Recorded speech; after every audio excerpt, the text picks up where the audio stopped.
Hi, this is Zach here with the Bulletin Board Heroes here at Zach's Traders Cafe for Friday, the 26th of July. Starting off with the FTSE 100, which hit our support line target there, 80.70. In fact, the low yesterday, 80.56, and we managed to jump 100 points from that. So anybody who bought at 80.70 probably feeling rather chirpy at the moment. RSI at 55, so we'd need an end-of-day close basically if this market 82.70 or above, probably, and above that May resistance line. If we can get that, then it would be a leading indicator on a move up towards retesting the best levels near 8,500. On the downside, hopefully 80.70, the lowest we'll get, and if we're really lucky, we won't go back again below the floor of that rising trend channel, the uptrend line there from January at 81.70. So above 81.70 looking quite fair for a move higher. 83.71 was the old June resistance, and maybe that could be a target by the end of this month. Moving on to the DAX, and one would guess that it's been a bit of bear trap activity here as well. The difference, though, is that we're still below the floor of the channel there, and the 50-day line, 18,400. We want to see an end-of-day close above that to then give us a chance of retesting the highs of the year towards 19,000. But messy there, but messy in the way that we've had a double bear trap, and so therefore it looks as though the market's trying to get rid of the weak hands before a move to the upside. We do break down, not looking for anything below 18,000 on a sustained basis. Dow is next, and here the picture is that we found support just below 40,000, which is nice, and we've gone back above that. A bit of a gap close buy signal on the close yesterday, and the longer we stay above the 40,000 level, the greater the chance of a retest, not only of the record highs, but heading up to 42,000 by the end of next month. Worst case at the moment is we've got to test the floor of the channel there from this time last year, and the 50-day moving average at 39,350. RSI bounce off neutral 50. A nice touch there. Moving along to Bitcoin, and here struggles continue, but we have bounced off the 50-day line, which is what we were looking for and what we wanted. RSI remained above 50 and has remained above 50 on any retracement from the recent peak near 68,500, so above that 50-day line. Currently at 63,000, looking for at least the March resistance line projection, 71,000 as a near-term target over the next week or two. Moving along to gold, which was looking decent until perhaps yesterday. Here we've still got the risk of a test of that rising trend channel from December, and the 50-day line around 23.80 now. But at least while we're above that, feeling that we can head up to new highs and even get up to the 2600 level by the end of next month. That is the top of that rising trend channel from back in December. Worst cases at the moment is that we've got to retest the main post-June support area towards 2300. The RSI not looking great, but still near the neutral 50 level. So there's a bit of a negative divergence there, which may be a signal that we do have to head back to 2300.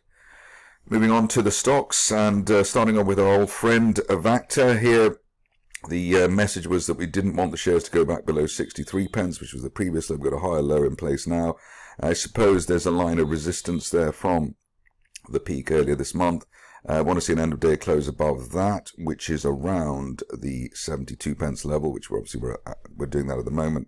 The target then would be the 200-day moving average at 84 pence. And as you can see from the recent past, post-December, the 200-day line has been the magnet for the price action. So we are looking for the market to hit that line, and obviously in order to change the negative trend here, we've got to stay above it.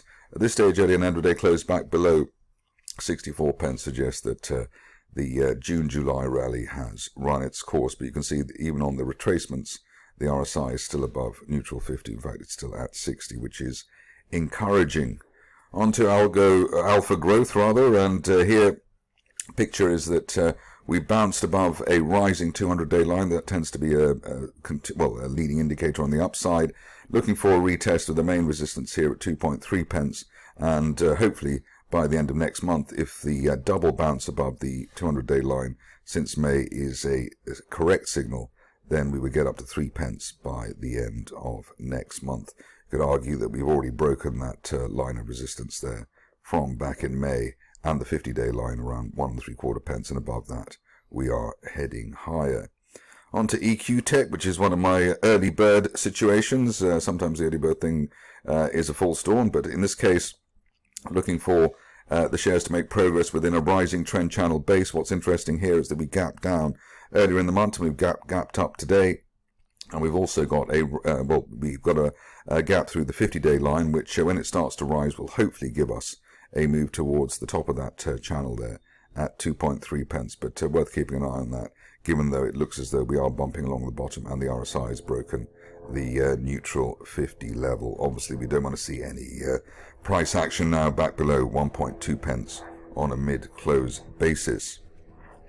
Ferrexpo is next, and not the type of stock that I normally look at because its market cap is rather bigger than the sub £100 million things I look at, but beautiful cup and handle breakout, so you can argue that the cup and handle is from the end of April, breaking the top of the handle there at 61 pence and above that, looking for the second target there as high as 72 pence, hopefully over the next week or so. It'd be good to see an end of day or end of week close above the 200-day line at 64 pence. That's quite a significant thing to do, and as you can see, but in the recent past, we've just failed at or just above the 200-day line. So on that basis, we've had our rally from the low 40s. Moving along to Genedrive, which has had a quiet week. Hopefully we'll have a busier week next week, but the sizzle here is that we remained above the top of that gap there, 3.2 pence, and it looks as though we've got a mid-move consolidation here, and that will take us, once we break that line of resistance there from December, around 4.4 pence, will take us up to the 7 or 8 pence level that we were looking for in the immediate aftermath of that positive FDA news. But the key here, as I said, staying above 3.2 pence. Itaconix is the next contender, and here a gap off the low that we've had here, unfill gap off the low, and also we've got rising 50 and 200-day moving averages, so that is very encouraging. It suggests that the minimum we will see on the upside is the March resistance area at £2.60 plus, and that is valid while we'll hold above recent resistance around the low 160s, so let's say 160, 162, 63 are the levels we want to hold on that. If you're cautious, I suppose you'd wait for an end of day close through the old June resistance at £1.81, looking for that to be a momentum trigger on a move to £2.60. Didn't think I'd be looking at Mast again, but sort of forced to by the latest configuration here. Just looks as though we're back above the 50-day line there at 0.15 for the first time since the beginning of May, so that may be a significant trend change or a change of sentiment.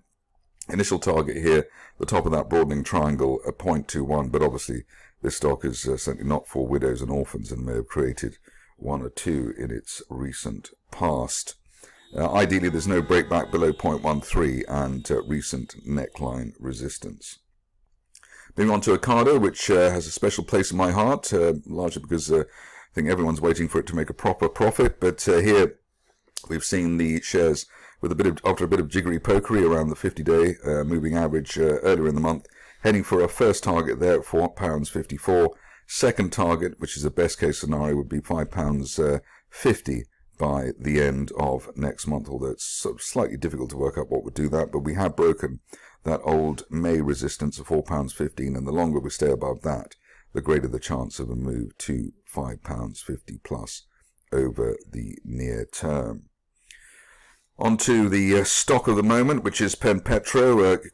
Really should have had live updates on this one, but here the suspicions that we were in a mid-move consolidation between 2.3 pence and 3.4 pence proved to be correct. Obviously, we blasted through the 3.4 pence level. The target after that was 4.5 pence, and the target after that, which I tweeted out yesterday, was 7 pence.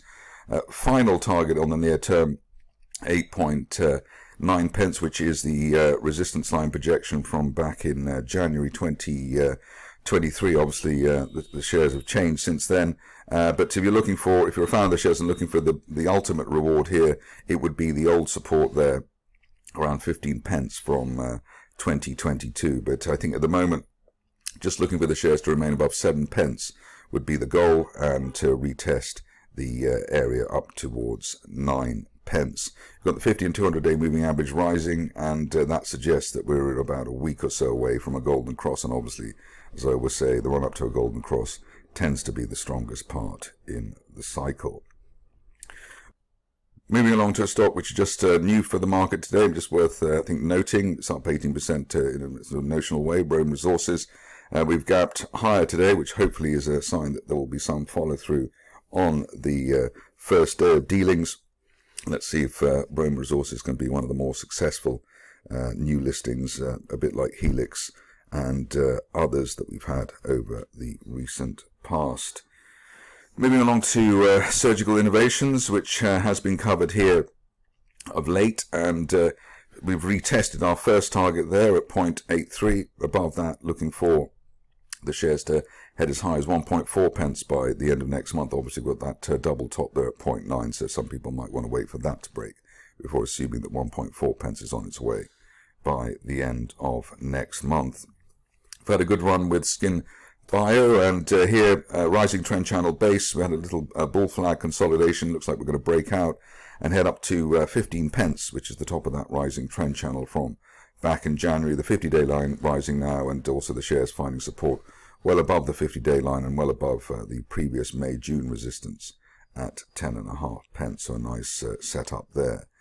Finishing off with UK oil and gas, which I never thought I'd be covering again, but the shares have forced me into doing this. Maybe there's a bit of a Pennpetro Lenny gas factor at play here, but the shares breaking recent neckline resistance at 0.16 and closing that gap there, and the breaking above the 50-day moving average at 0.02.